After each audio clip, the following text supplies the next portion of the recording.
Hi, and welcome to 3 Things in 3 Minutes. I'm Nersi. Today we are looking at Who Goes There from Certifiable Studios. It plays 3 to 6 players and takes about 2 hours. This is a hidden role, deduction, and survival game based on the same John Campbell novella that inspired John Carpenter's 1982 film The Thing, where you all play scientists in the Antarctic trying to survive while a shape-shifting alien attacks. Everyone starts as a human, but as you try to survive, you draw these vulnerable cards, which will probably turn someone into the alien. After that, the alien is trying to infect other players, the humans are trying to avoid infection and stay alive, and everyone is trying to escape on a helicopter. Whether the alien successfully infiltrates the helicopter will determine who wins the game, and if nobody escapes, nobody wins. Things I like. Though there are a lot of these enemies among us, hidden role, and survival games, this game takes a step in simplifying the spaces and the actions, so you're focused mainly on a handful of actions and don't waste too much time with the busy work that is common in these games.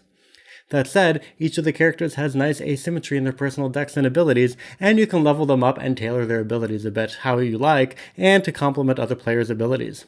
This game also forces some interesting interaction because the alien can choose to infect other players when they trade cards, or when they share sleeping quarters with another player. So suspicions can run high, and you can go out of your way to avoid another player.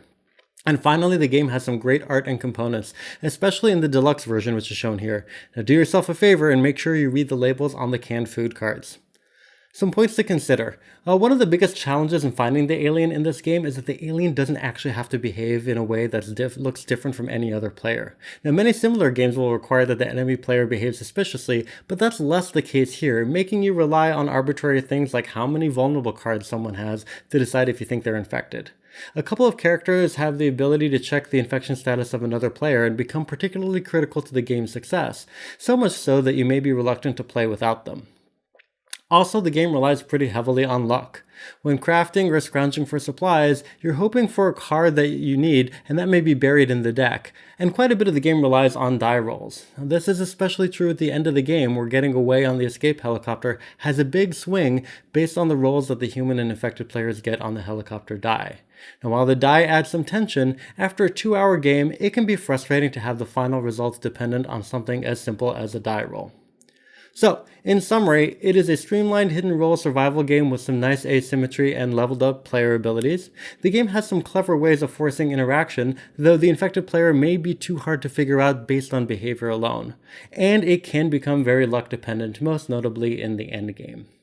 Thank you so much for watching. Please remember to like this video and to subscribe to the channel. Thanks.